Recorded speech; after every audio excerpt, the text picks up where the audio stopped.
I'm Paula Eddy Wilcox, and welcome to this episode of Game of Leadership, the podcast for curious leaders.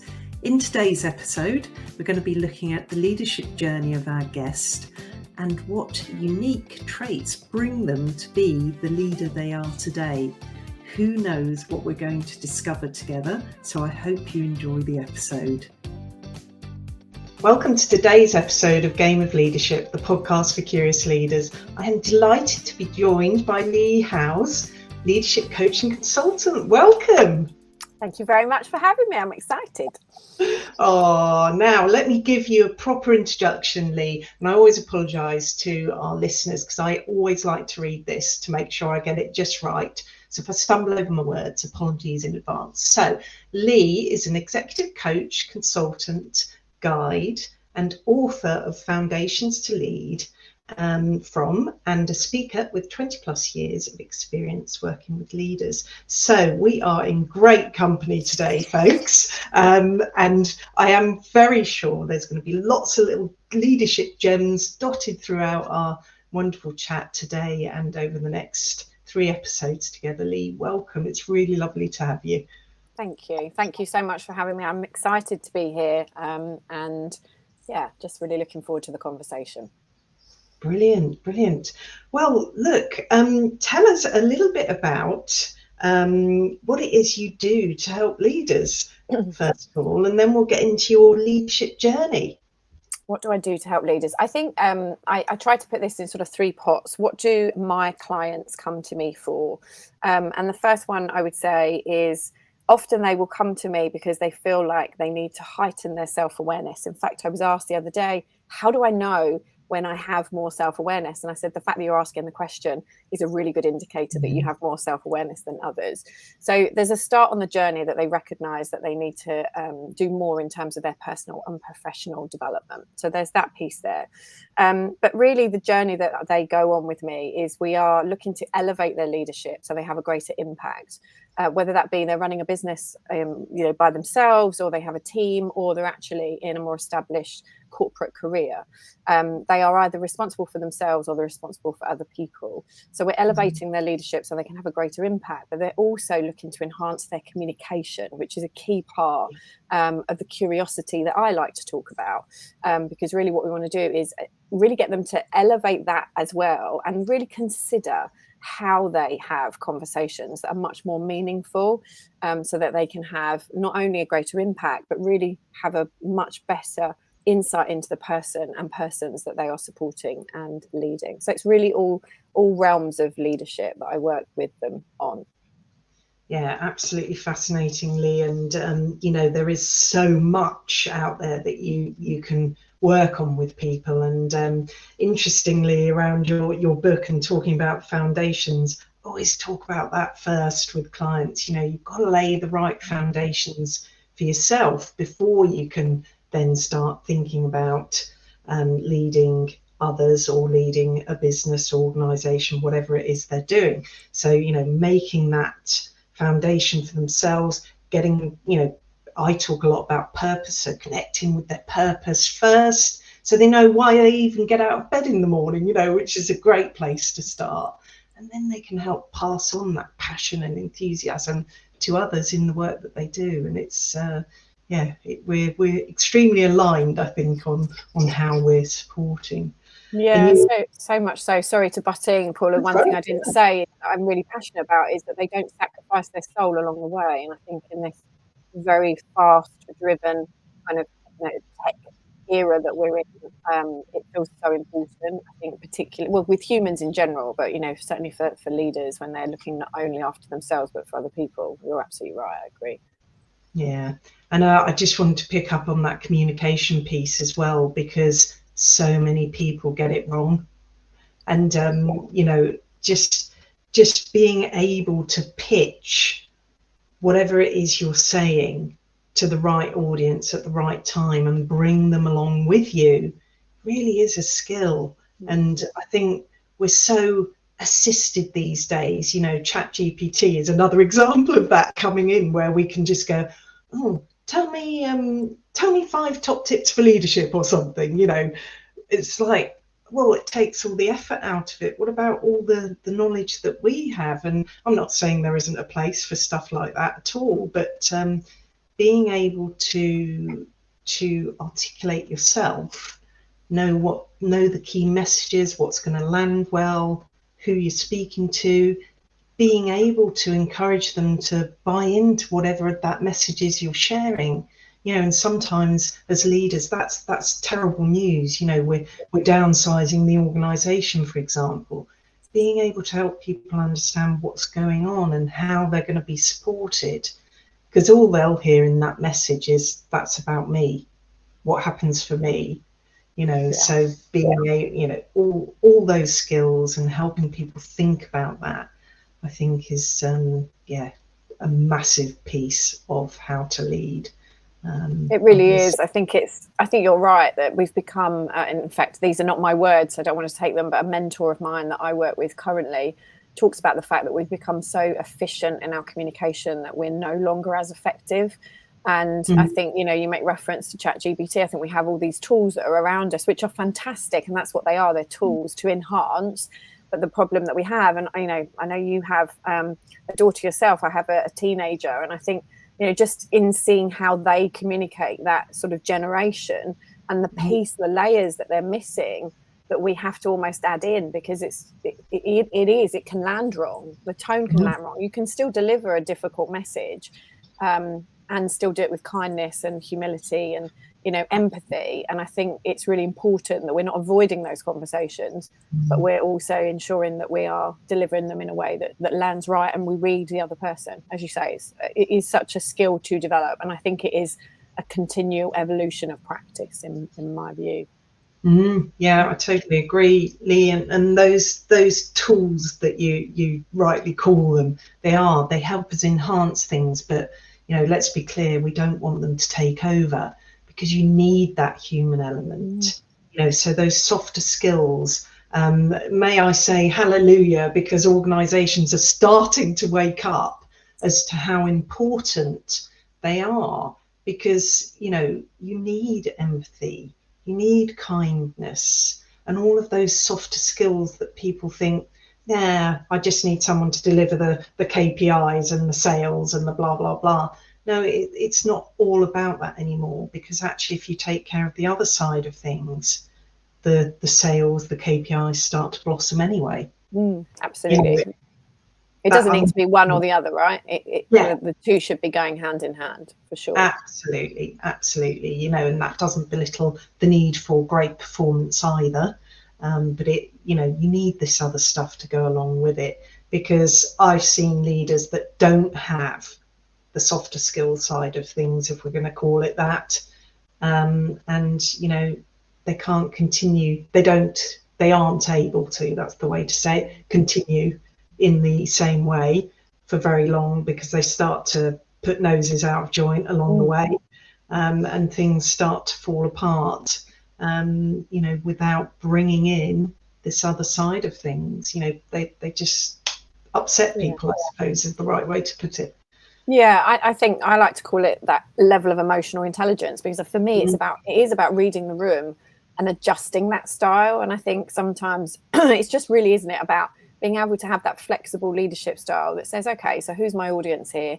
How do I need to flex? What do I need to dial down? What do I need to dial up? What does this person need? And sometimes, like you say, if we're just going for the outcome, the end result, that bit gets lost in translation. So that person can't read what it is that you're saying to them, because you haven't really understood. And that to me comes back to, and I'm sort of jumping off here, but back to what you really passionately believe in, and I know I do too, which is around curiosity. The more curious we can get, the more we can read. We can read ourselves, we can read the other people. I mean, it's just, it's a topic I could go off on a tangent about. We'll have plenty of tangents, don't you worry. And already there's so much in there that we've talked about. Even if we stop now, Leigh, they'd have a great episode. But I don't want to stop there, because what we'd love to hear about today is the journey of how you got to be from Leigh, that your parents had many, only a few years ago? Oh, only a few, yes, of course. And then to where you are now. Gosh, So please how go ahead. to do that without definitely going off on tangents. So let me try to put this into some, I guess, sensible order. So I'm an only child. I do think that's relevant, actually, because I'm incredibly independent, which is interesting as you kind of go on the journey. So I'm an only child. I'm also a mum. I have two kids, so two boys. I have a 14-year-old and an 11-year-old, and I am married to my husband. And I also have a dog, because I am a horsey person. I'm an animal person. I have a dog. And I'm a massive lover of the outdoors. Literally is my happy place. Put me amongst trees outside and I'm happy. So that's kind of Leigh the human, because I always think that's really important to understand that. And I'm learning on this journey that not to get so caught up in the identity of work. That's such an important thing that I see with some of the leaders, particularly as they're coming to points in their life where they're maybe not happy. So that's me. That's me in a nutshell. Like, there's loads of other strands within there. But in terms of the journey that I have been on, life for me started, interestingly, I took, certainly at school, I was a very average student until I discovered business studies. And I just excelled at it. I just became so interested in the whole world of business and, just understand, commercially how businesses work. So that's kind of how it started. But interestingly, that's not how my career started. So I didn't go to university. I went to college and I studied and I became a personal assistant. That's how life started for me.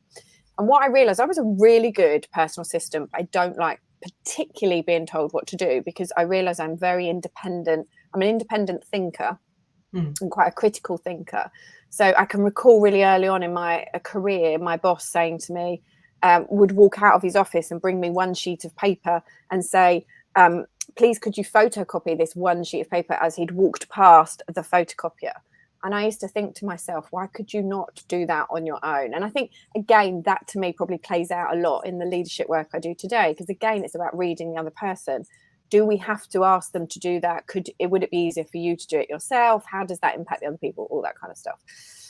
So that's how life started. I ended up as an office manager in a recruitment company. And it was at that point that I realized that there was more for me to do. And what happened was, I remember the big roles were being recruited for. It was specialized in textiles and housewares, and, senior sort of sales director roles they were recruiting for. And they're getting these telesale roles come in. And nobody wanted them because there just was not enough commission to be made. So I was like, why are you just leaving this opportunity on the table? Let me give it a go. If I'm no good at it, then fair enough, but let me just try. And I was actually pretty good. So it meant that we'd recruited some. I was just doing it on the side of my day job. And as it was a family run business, and the son at the time said to me, Leigh, there's something about you when it comes to people. Obviously, I didn't see it in myself, but what I will say is that throughout my childhood, I'd ridden horses, had horses, and taught people how to horse ride. So I can recommend, I don't think it'd be allowed these days, but I was teaching probably about 13 adults how to horse ride, groups of adults. I'm sure the insurance wouldn't cover it now. And I was taking children and adults out on rides. So there was that degree of responsibility was there quite early on. The interest in developing others. I could quickly see whether someone had what it took to develop, to go and ride and reach a higher potential, versus the person who was doing it to enjoy. So whether it was there, I don't know what came first, the chicken or the egg. I really don't know. But I guess it was evolving very organically. And once this guy had dropped this seed of curiosity in me, I thought, well, what is all of this stuff? And he said to me, I think you'd be really good. At the time, it was called personnel. I'm showing my age. Yeah, and I was like, no, I don't really want to do that. I had in my head a stereotype of that's the people that come in and just hire people and fire people. I just don't think that's for me. But of course, curiosity had kind of sparked in me, and I started to investigate, and I realized there was so much more to what was then defined as personnel. So what I decided to do was take a foundation course called CPP. So basically it was a certificate in personnel practice. And I Loved it. Absolutely loved it. I loved what I learned about how, you know, you work with people, every sort of strand. It was very generalist, very sort of foundational. But I didn't really know what I was going to do with it. And then I just happened to see a job advert for a recruitment officer for Iceland, the retailer. And I thought, there's not a chance on earth that I am going to get this opportunity, because I didn't have the experience. But I applied anyway, because when you're young and you're just like, what's the worst that can happen? And guess what? I went along for the interview, and I remember the guy calling me back, and he said, look, out of everyone that we've seen, you've got the least amount of experience, but we think you've got the greatest potential. We'd like to offer you the opportunity. So I went from working very locally at that point to suddenly being given a car. I can remember going to pick up the company car, like this massive Vectra. And I remember going to the office. Everything about it was terrifying, but they literally gave me these keys, this car, and I was responsible for recruiting all of the appliance sales managers in their retail stores, literally overnight. And it was a huge responsibility. I had been such a localized person at that point, never really done a lot of traveling around the UK. So that was kind of where it all kicked off. And I loved it. I very quickly learned that I needed to build a team. So I created a team. I was then approached to move across into a generalist HR role. So outside of appliance sales, but in Iceland generally. So I became a HR business partner. And it was at this point that I decided that I wanted to further my studies. So I decided to go and do my CIPD whilst I was working. They very kindly sponsored me to do that. So I was 1 day a week studying and working. And then I was promoted into a regional HR role. And I had a team of, I think at the time, about 7 or 8 area HR managers, as well as working with sort of the regional operators and obviously the area managers. It was a big job at a young age. And it was at that point that I couldn't tell you how long I was in the role for, but I was headhunted to go across to KFC. And at the time, KFC needed someone to come into their London region and troubleshoot. Now, interestingly, London was their highest performing region. And we talk about the results. So you said earlier on about, you know, the softer skills. So what we had was a region that was high performing, really high performing. The results were, in comparison to the rest of the country, high. But the challenge they had was around how it was being done. So they wanted me to come in. So it was a bit of a difficult one, because you're coming in, there's not really on the surface of it anything actually wrong, and you are going to stir up the pot, which is basically what I was brought in to do. So I joined them in a regional HR role, and I did that for a number of years, and I troubleshooted. I covered different regions, but for the most part, I worked within London. And I'd reached a point. The great thing about KFC, they were part of Yum Restaurants International, or are part of Yum Restaurants International, which is obviously global and really good at developing people. Like, coaching just runs through. It's an American company. Coaching was just part and parcel of what we did every single day, to the point that we didn't call people area managers, we called them area coaches. So it was really, really important. And part of what they did was importing, exporting talent across the different markets. But I was a bit of a homing pigeon, and I didn't really want to move from where I lived. So what they were absolutely wonderful at doing was just creating opportunities as much as they can. And my boss approached me and he said, look, you've been in the field for a very long time, and I feel like you need some exposure to working in the office. And they basically allowed me to come in and do 3 days. Our office was in Surrey. I lived in Hertfordshire. And they let me do 3 days in the office, 2 days at home, which again, they'd never done for that role before. So it was an office-based role. So I went in as head of HR for the office, supporting the VP of HR and working, sort of supporting her with the board and then the heads of function. So supporting operations, which was through my blood, but in a slightly different guise. And I continued on. That was probably the biggest, scariest role that I have done. Every day, something was terrifying. And I learned to compartmentalize quite a lot. I had reward working with me, under me, facilities and recruitment. So it was a big job, a lot of responsibility. And then I fell pregnant. So I went from being the lady in the office who, you know, lived it's only 60 miles, but could take me 3 hours to get home, never really watching the clock, to having 14 months off, needing to come back much more flexibly and having different priorities. And if I'm honest, it completely threw me, and gave me a different understanding to what it feels like when you are career focused, you take some time out, you become a parent. That identity piece, I think, was a tricky one for me. So I went back, but I had to go back into a different role because they needed somebody to be in the role 5 days a week, and I couldn't do it. And it's strange thinking back. It was only 10 years ago, and so much has changed since then. So even though it was a very forward-thinking company, we definitely didn't have the flexibility that I see within organizations, or a number of organizations now. So I went back into a project role, and I'll be honest, whilst it was a great project role and I really appreciated the opportunity, a bit of fire had gone out in my belly.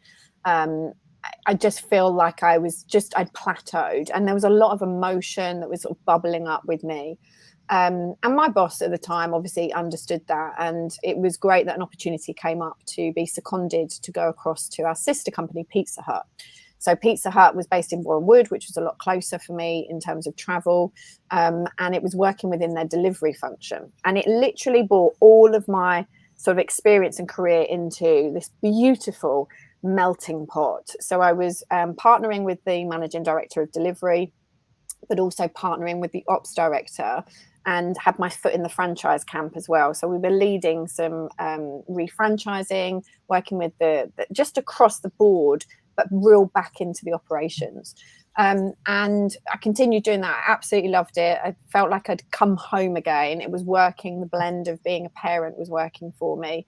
And then what happened, there was some financial difficulties over in, I won't get into the detail, but in another part of the business, which meant that we had to have some changes. I was only on secondment, and it meant that the role that I had to be filled internally with somebody else, and it meant I had to go back. And there wasn't really anything for me to go back to, because it was either step back, because you just couldn't do what I wanted to do at the level I'd got part-time at that point. And I just didn't want to do that. So that was when I decided to brave stepping out into the big wide world of working for myself. So that was a decade ago. I was 5 months pregnant with my youngest child at the time. And that's really where the career for then started. And that is a chapter all amongst itself, because I totally winged it when I came out, if I'm completely honest. It's like someone had extracted all of my strategic mindfulness out of my head, and I just came out and just winged it. And I can continue if you want with that journey, but that's definitely feel like I've gone around the houses for you. Gosh, you haven't gone around the houses. Do you know what? It's just, I feel so privileged to be in this position, Leigh, to hear these wonderful stories and journeys that people go on. I know journeys are a little bit cliche, but it really is applicable here, because it really is a journey that you go through with lots of different stops along the way. You pick up different bits of luggage, put other bits down, and every single person has a different one to share. So hearing that first big chapter has been fascinating. But we have a bit of time to hear the second part, if that's all right. Of course. It's funny, because I was talking to I was running a business retreat last week for some of my mastermind clients, and we were just chatting about managing the numbers. And I can remember a really key memory that I remember, because the winging piece, I almost become a bit of a gift for others, in terms of, sometimes I think that I'm on this earth, certainly on this, like my own business journey, to make some mistakes that then I can ensure my own clients don't then make. And a lot of it I cover in my book, Foundations to Lead From, because for me, even though better, coming out and running your own business, it's a wonderful one, it's wonderful, but it's not without its challenges. And I am incredibly honest about that. And I genuinely believe that it is so much easier now to get your boat in the water than ever before. Like setting up a business is probably easier than ever, but keeping that boat in the water and navigating those stormy seas is tough. And I think for me, what I hadn't quite appreciated was you're conditioned as an employee, or certainly I was, and everyone I talk to that's gone through a transition has said the same. And I came out, I was very fortunate to have, and I'll share this funny story, to have a really generous expense opportunity. When I could put some decent expenses through the company. And what ended up happening, one of my early stories was I was doing some contingency recruitment. So for those of you that don't know what that means, it's basically you only get paid when you fill the role for a client. So at the time I was like, this is great. I've got a great opportunity. It was a like well-known brand that I was doing some work with. And then I booked into a beautiful hotel in London, 5-star hotel. Had a lovely day interviewing all these incredible people, and I was on a high. This working for yourself business is amazing. This is fantastic. I can do what I want, be where I want. And I remember getting the train home and reflecting and thinking, I've not earned a penny today. I haven't earned a thing. There's no money come into my bank. If I think about, a day rate, I've spent a whole day. It's cost me however much it's cost me. Wasn't the cheapest because I went for a really decent hotel. I wanted to give the candidates an incredible experience, which I did. But I was out of pocket. And the only person I had to put that expense into was myself. And it was a huge learning in that moment. But I then continued to make some more of those mistakes. And I think really what I realized, and certainly some of the work that I do when people also make that transition, is we have to accept that we come out with this huge toolkit of knowledge and experience, and yet we have to learn a whole new set of skills to run a business. And I think what ends up happening, or certainly was for me, and as I say, I can only speak for the experience of those I've spoken to, but I do believe this to be the case, is then the doubt starts to creep in.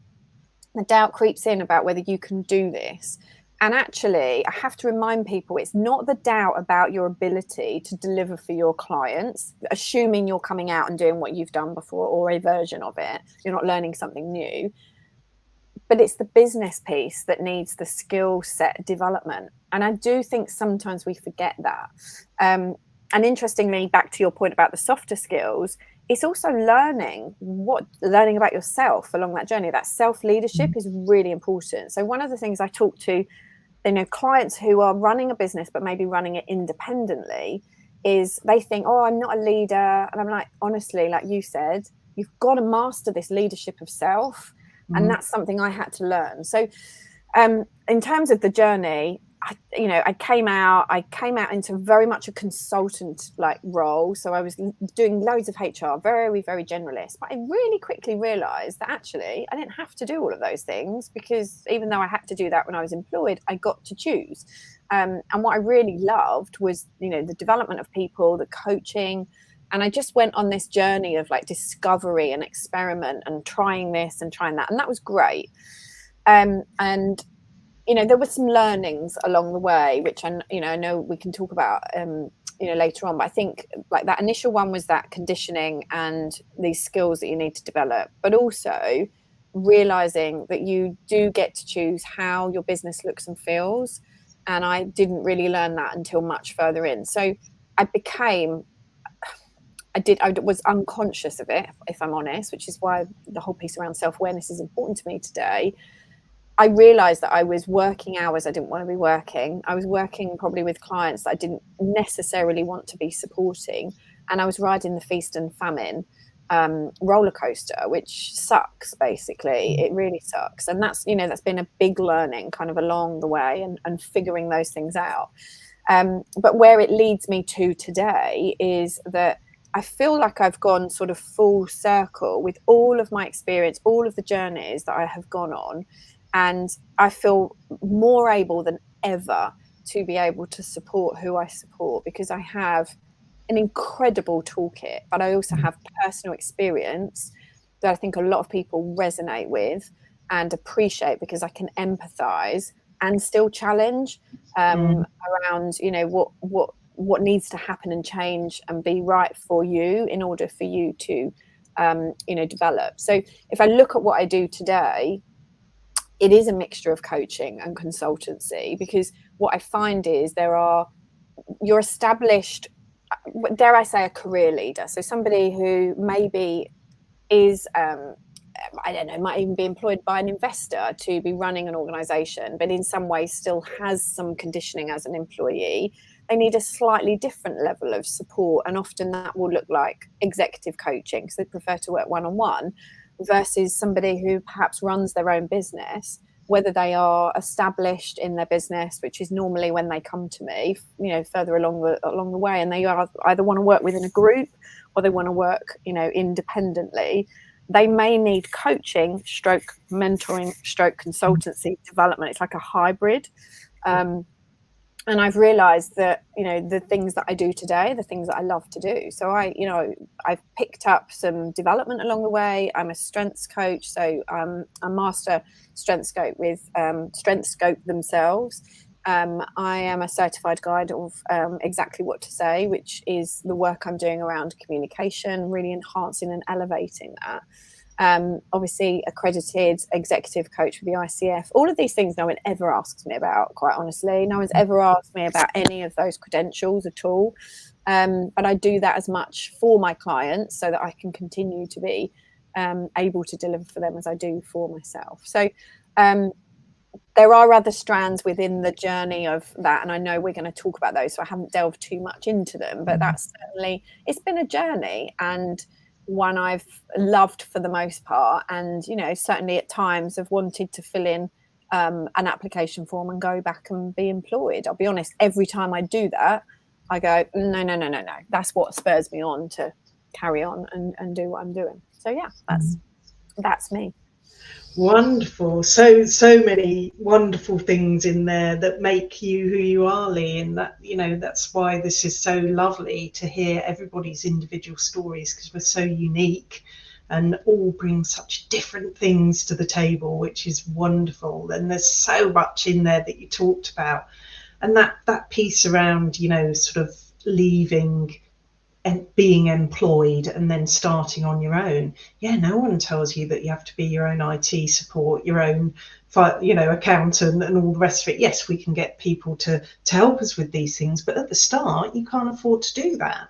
Yeah. So it's as you said, a whole different ball game of skills that you've got to suddenly learn, and that sort of strategic view, you're suddenly doing it for yourself instead of somebody else. And it's quite a shift in mindset and behavior to, I was so conditioned to turn up to my desk at 8 o'clock, say, and finish at 6 o'clock, that when I started my own business, I was still doing that. And I was like, why am I doing that? That's interesting. You start to reflect on it and think, okay, no, that's not what we need to be doing here. We just need to do what we need to do to, in the time that we have, and flex it to whatever our needs are. So if I need to pop out for a couple of hours in the daytime, that's absolutely fine. So it's a whole different way of thinking. It really is. And I think there's a massive piece, and I know you'll hear me say this because I'm obsessed with it. It is about that curiosity. And I think sometimes it's about stepping back and asking yourself, I talk a lot about self-coaching and encouraging us to become coaches of self, and asking those questions and taking that time to review and reflect and asking, what am I building here? Because, and I'm sure you're the same, I'll have clients that, I call it, we are building something that fits around what it is that you want to do. And we're not looking necessarily to have an asset to sell at the end of this, but we are perhaps looking to release cash from it for whatever reason, whether that's to pay yourself a wage, whether that's to invest in something. And I think it's really important to ask those questions so that you can be more informed on the decision as to what you will and won't get involved in.